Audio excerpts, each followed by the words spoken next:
Bonjour à tous. Je vais vous faire ce topo dans le cadre du desk sur le cartilage et la prise en charge des lésions cartilagineuses. Le cartilage, pour commencer et faire quelques généralités, c'est la structure de frottement des articulations, quelles qu'elles soient. La plupart d'entre elles en sont pourvues et surtout les articulations synoviales. C'est ce qu'on appelle le cartilage hyalin, qui est la surface de frottement idéale, qui est la céramique de nos articulations. Elle recouvre les épiphyses des os longs. C'est un tissu qui est non vascularisé, non innervé, qui fait entre 2 et 4 mm de longueur et qui malheureusement n'est pas doué de régénération spontanée, et on va en parler tout au long de ce topo. Il a des rôles de stabilisation, un rôle dynamique, il va encaisser une partie des charges tout en glissant de façon idéalisée. C'est une surface qui est lubrifiée, qui permet une fonction dynamique des articulations dans les 3 dimensions de l'espace, qui a une capacité à se gonfler en eau et à libérer de l'eau en fonction des contraintes qui lui sont appliquées, et qui est également une structure nutritive de l'articulation, puisqu'il génère l'acide hyaluronique nécessaire à la survie de l'articulation qui l'entoure. Pour cela, et pour avoir un cartilage sain, il faut avoir un os sous-chondral qui le supporte, qui soit sain, mais aussi une cavité synoviale qui ne soit pas en souffrance et qui synthétise les nutriments nécessaires à l'entretien de ce cartilage, et notamment la matrice extracellulaire cartilagineuse, qui est d'une importance considérable dans le cartilage. C'est 98% de sa structure, la matrice extracellulaire. Elle a un rôle structural, elle le porte, mais aussi un rôle d'adhérence. Elle stabilise cette toile de cellules entre elles. 98% de la structure est donc acellulaire et permet, encore une fois, de créer cette céramique idéale de frottement dans l'articulation. C'est majoritairement du collagène et du collagène de type 2 et de l'eau. Beaucoup, beaucoup d'eau, 70% d'eau, 30% de collagène à peu près pour faire des grands chiffres, qui permettent à ce cartilage de supporter à la fois contrainte et frottement sans être trop lésé quand les conditions de chargement, les conditions mécaniques sont adaptées. L'anatomie du cartilage, vous voyez, il y a plusieurs couches. La couche superficielle, c'est celle qui va être très riche en fibres de collagène et des petits chondrocytes, très peu de protéoglycanes, donc des cellules, des éléments qui font adhérer les fibres entre elles. Donc c'est une surface qui va résister fortement au frottement. Juste en dessous, on a la zone transitionnelle avec des chondrocytes qui sont plus ronds, moins nombreux, plus de protéoglycanes et moins de collagène. Et plus on va descendre vers la couche profonde et la couche calcifiée, plus vous aurez des chondrocytes qui vont s'aligner en colonne et qui vont se transformer finalement quasiment en des travées osseuses aversiennes, tout en restant dans le collagène. C'est vraiment des points de passage entre le cartilage et l'os sous-chondral. Ça va être une zone de très forte résistance à la compression, qui va être une force de résistance et qui va permettre de transférer les contraintes, tout en ne pouvant pas résister au frottement. Donc, si elle est exposée, c'est une zone qui va être très vite très endommagée et qui va poser beaucoup de problèmes. D'une façon générale, vous avez en permanence un anabolisme-catabolisme qui est défavorable puisque l'usure évolue et qu'on ne peut rien faire pour l'endiguer finalement dans notre vie. Et vous allez avoir tout le temps au sein du cartilage de la fabrication de collagène, de protéoglycanes pour s'adapter à la destruction naturelle de cette surface de frottement, puisque toute surface de frottement est promise à un avenir néfaste. Elle va s'user et s'abîmer dans le temps. Il faut imaginer qu'on a à peu près la même surface de frottement au niveau du genou, par exemple, que Lucie, il y a plusieurs millions d'années, et que Lucie avait une espérance de vie d'une vingtaine d'années. Aujourd'hui, on vit entre 80 et 90 ans en faisant du crossfit, en tout cas dans les années de début. Donc, l'évolution ne nous a pas permis d'acquérir un cartilage qui résisterait à la demande qu'on lui a infligée en uniquement 3 millions d'années. Et c'est pour ça qu'on a beaucoup de problèmes d'usure et d'overuse injury sur le cartilage, que ce soit le genou, les hanches ou autre. Et l'arthrose, finalement, qu'est-ce que ça va être? Vous voyez, on va avoir une augmentation du volume d'eau, une diminution de la surface de collagène, une diminution des protéines et de la prolifération chondrocytaire, qui va finalement se transformer en cellules osseuses, et on va avoir une transformation d'une zone cartilagineuse qui va gommer cette zone tampon entre le sous-chondral et le cartilage, et il va devenir finalement une zone osseuse. L'arthrose fabrique de l'os. Ce n'est pas une destruction de l'os, c'est une destruction du cartilage. Par contre, elle fabrique des ostéophytes, elle crée de la sclérose, elle crée finalement de l'os, parce que l'arthrose est le moyen qu'a trouvé l'organisme pour résister à ce frottement anormal. Quelle est la meilleure façon d'éviter le frottement? De bloquer le fonctionnement. Et donc l'arthrose finalement vise à faire fusionner une articulation qui fonctionne de façon anarchique pour limiter l'impact du frottement défavorable sur les parties molles alentour.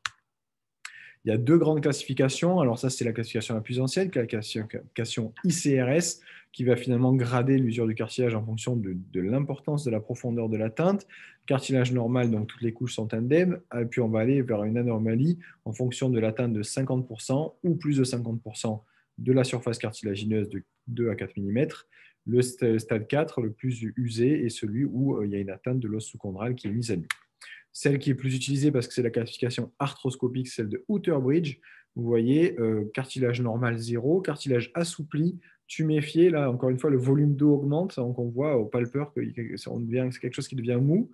Niveau 2, fissure superficielle, à ne pas confondre avec les signes de crevasse qui sont des signes de lésion méniscale au stade 2. Stade 3, on commence à avoir une fissuration, une délamination du cartilage qui a commencé à être en flamèche. Et stade 4, l'usure du cartilage a atteint l'os sous-chondral. Le cartilage, finalement, quand on le répare ou pas, il y en aura trois grands types qu'il faudra que les réparations vont essayer de recréer. Le cartilage hyalin, idéal, bonne rigidité, surface de frottement idéale. Le hyalin-like, qui va être le cartilage de régénération, qui s'en approche sans être identique. Et le cartilage fibreux, finalement, celui qui va se créer pour combler les trous que le corps va essayer de colmater et qui n'a pas vraiment de fonction d'absorption des contraintes ni de fonction de frottement et qui, finalement, crée juste une gommette ou une rustine sur une structure très abîmée. Comment on va corriger la suite du cours? On va parler du traitement, puisque c'est un cours de niveau 2, donc il faut être un peu axé sur le traitement. Comment on traite les lésions méniscales cartilagineuses? Ça va se diviser en fonction de si on a des petites lésions, des lésions moyennes ou des lésions larges. Finalement, on définit les petites lésions comme en moins de 2,5 ou 2 cm². Jusqu'à 4 à 6 cm², entre 2 et 4, ça va être des lésions plutôt de taille moyenne. 2 et 6, parce que ça va changer un petit peu notre objectif de traitement en termes de greffe. Vous voyez qu'on va avoir différents types de traitements. Alors, au ATS, c'est la mosaïque-plastie de la marque Arthrex, c'est un tableau Arthrex. Ça va permettre de réparer les petites lésions. Plus on va aller vers des lésions grosses, plus on va aller vers des allogreffes. On va récupérer du cartilage sur des donneurs décédés, le plus souvent, parce qu'on ne peut pas déshabiller le corps humain de suffisamment de cartilage pour que ce soit satisfaisant en termes de couverture. Et on va aller vers des greffes massives à partir de 6 à 8 cm, puisque là, on n'a plus beaucoup d'options pour faire des petites greffes. On est obligé de greffer quasiment des condyles entiers. Et c'est ce dont on va parler. Donc, on a un peu avancé depuis Paget et Hunter, 1743, 1853. Vous voyez, eux, ils étaient assez défaitistes. Une fois que le cartilage est touché, c'est terminé. L'articulation ne guérira plus jamais, et surtout si c'est du fait d'une fracture intra-articulaire. Quelles sont les idées des chirurgiens de l'ACL Study Group, qui est un gros groupe de chirurgiens qui font du sportsmed? Vous voyez, 70%, ça c'est des données de 2012, faisaient les microfractures. 70% faisaient également des mosaïques, mais 32% n'étaient pas sûrs que ce soit vraiment efficace. Et à cette époque-là, 40% faisaient des greffes de chondrocytes. Ça avait le vent en poupe énormément dans les années 2012-2016, à peu près, entre 2012 et 2016. On en est un peu revenu, on va en parler. 40% pensaient que ça marchait et plus de la moitié, le 40 autres % pensaient que ça ne servait à rien, mais le faisaient quand même parce que vous allez voir qu'il n'y a quand même pas beaucoup d'options quand on dépasse un certain volume. Les microfractures, c'est les Vail, les Steadman, comme on dit, donc c'est l'équipe de Vail du Colorado, de Steadman, on micro-perfore avec une fraise à froid, sans rotation, pour faire aviver l'os sous-chondral, finalement, pour faire repousser ce fameux cartilage hyalin-like ou plutôt fibreux. Ça à l'avant, donc vous voyez là, vous avez une grosse lésion cartilagineuse, on va faire des trous dedans, on espère faire saigner, aviver ce cartilage pour que, à la place de l'os sous-chondral, soit mis en place une structure collagénique, même si elle n'est pas parfaitement satisfaisante, elle aura au moins un effet lissant, réagréage, comme diraient les maçons, pour permettre un frottement idéal, ou en tout cas idéalisé de ce genou. C'est simple, c'est gratuit, ça se fait sous arthroscopie, mais en fait, ça ne marche pas tant que ça. On ne sait pas trop les cellules qu'en sortent, on ne sait pas trop quelle matrice cartilagineuse elles vont créer, et on sait que finalement, on crée du cartilage fibreux qui n'a pas une valeur mécanique sur le long terme satisfaisante. Il y a de plus en plus d'études dans la littérature qui attribuent les microfractures à un placebo. Je ne serais pas aussi catégorique, mais c'est vrai que ça ne donne pas des résultats phénoménaux. Donc, c'est quelque chose qu'on doit garder en tête pour les petites lésions de découverte fortuite, on va dire. Mais si vous préparez une intervention, vous jetez dans une arthroscopie pour faire de la microfracture de cartilage, c'est voué à l'échec, ça ne marche pas bien. Mosaïque-plastie, il y a eu un gros essor, une grosse redescente et ça revient un petit peu à travers des voies un peu détournées dont on va parler. L'idée, c'est de rhabiller du cartilage en prenant sur site, hein, au niveau de la trochlée fémorale pour habiller par exemple ici le condyle interne. C'est technique, ça peut se faire sous arthroscopie, mais ça se fait surtout à ciel ouvert. Vous voyez, on va prendre des cylindres, alors plusieurs, moi je dirais le moins possible quand même pour éviter les problèmes justement de mosaïque, d'une longueur 20 à 25 mm et qui vont faire entre 6 et 12 mm de diamètre. On attend la OATS 12 Artrex qui devrait arriver à la PHM en tout cas rapidement. Et l'idée, c'est de combler la majorité de la lésion. Pourquoi? Pour créer des poteaux de cartilage sain dans une zone abîmée. Du cartilage fibreux va repousser autour et au milieu de cette zone un peu de cartilage un peu so-so, hyalin-like, vous aurez des poutres de cartilage natif efficaces qui seront là pour accueillir les contraintes et améliorer le frottement. Comment on fait? On prélève, vous voyez, on prépare la zone de greffe, on prélève du cartilage et on impacte. L'idée étant de créer une structure harmonieuse. C'est assez difficile. Je vous déconseille de vous lancer sous arthroscopie. Moi, j'en fais très peu sous arthroscopie. Je l'ai fait encore beaucoup à ciel ouvert parce que je ne vois pas bien l'intérêt, si ce n'est la prouesse technique, de se lancer là-dedans. Ça répond surtout à des lésions que vous atteindrez perpendiculairement sous arthro, donc plutôt des lésions de la face axiale du condyle interne, pas trop justement médial, assez latéral sur le condyle interne. Et souvent, on est obligé de faire des voies surnuméraires, ce qui n'est jamais simple quand on n'en a pas l'habitude dès le début. Les difficultés, ça va être d'arriver à mettre des niveaux de greffe de taille idéale, tout au même endroit, pour ne pas créer de marge d'escalier qui sera encore plus délétère pour le cartilage tibial que le trou finalement, et d'arriver à les impacter. Vous voyez, là on a un bel exemple avec une carotte qui est parfaite, et quand on veut faire la deuxième, on va se retrouver en conflit. On va enfoncer la première, on va se retrouver dans une situation un peu merdeuse où le cartilage n'est pas du tout lisse et ça va créer des grains de sable dans une articulation qu'on n'a pas besoin.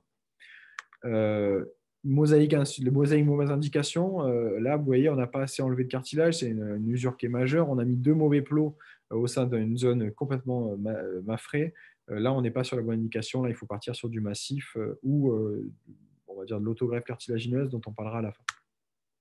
Vous voyez la zone idéale, le JBJS, moins de 2 cm, c'est pas bon, parce que finalement on va faire des gros trous. Moi je ne suis pas d'accord avec ce moins de 2 cm, moi je ferais un plot de 1 cm au centre de la lésion, ça marche très bien. Plus de 4 cm, malheureusement, en carré, on n'a pas l'opportunité de faire assez bien notre mosaïque pour que ce soit lisse, donc il faut oublier. Les allogreffes fraîches, ça c'est vraiment le truc du moment. On est assez revenu de ces greffes de chondrocytes, on revient sur l'allogreffe fraîche. Il faut avoir accès à des donneurs chez qui on peut récupérer le cartilage immédiatement. Là, vous voyez, c'est ce qu'on appelle un méga OATS. On va prélever un gros plot dans le cartilage d'un donneur décédé. On va venir l'impacter. Vous voyez, on prépare, on enlève un gros morceau de cartilage défectueux. On prépare notre plot, on greffe. Ça, c'était quelque chose qui n'était pas très accessible, qui va le devenir parce qu'il y a des ancillaires dédiés, notamment BioUnid et Artrex que nous allons avoir rapidement dans le service, qu'on va utiliser pour la première fois dans 15 jours dans le service.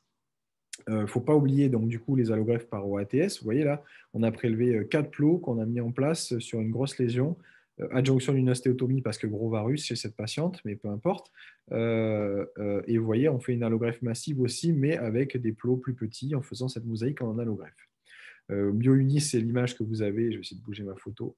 Ici, en fait, on crée finalement une prothèse, une PUC en cartilage allogreffe qu'on vient impacter. Et ça donne des résultats assez bluffants, en tout cas en termes immédiats de mécanique, puisque ça fait un gros plot bien posé au centre d'une lésion. On se dit que ça va bien marcher. Et ça donne ces résultats qui sont assez bluffants avec une repousse du cartilage complète sous cette allogreffe. Problème de l'allogreffe, on n'en a pas beaucoup en France. À Marseille, on en a un petit peu. On est un peu chanceux sur ça. On a des fémurs distaux qui sont prélevés grâce à vous, les internes, pour améliorer la vie des gens qui ont des défects cartilagineuses. Nous, elles sont cryopréservées, ce qui est une bonne chose, mais on sait quand même que ça détruit les chondrocytes et que finalement, on n'implante que de la structure. Sur le long terme, on ne sait pas trop ce que ça donne. Les cellules souches in vitro, donc ça oblige à aller faire un prélèvement, de préparer une membrane, de la regreffer, 2 opérations compliquées, on ne sait pas trop ce qu'on fait, on ne sait pas trop ce qu'on greffe. Ça a été quasiment abandonné, ce qu'on appelait les AMIC à l'époque, autologous cartilage graft. Donc vous voyez, les AMIC, avec ou sans matrice, ça est en train de perdre un peu de sa superbe.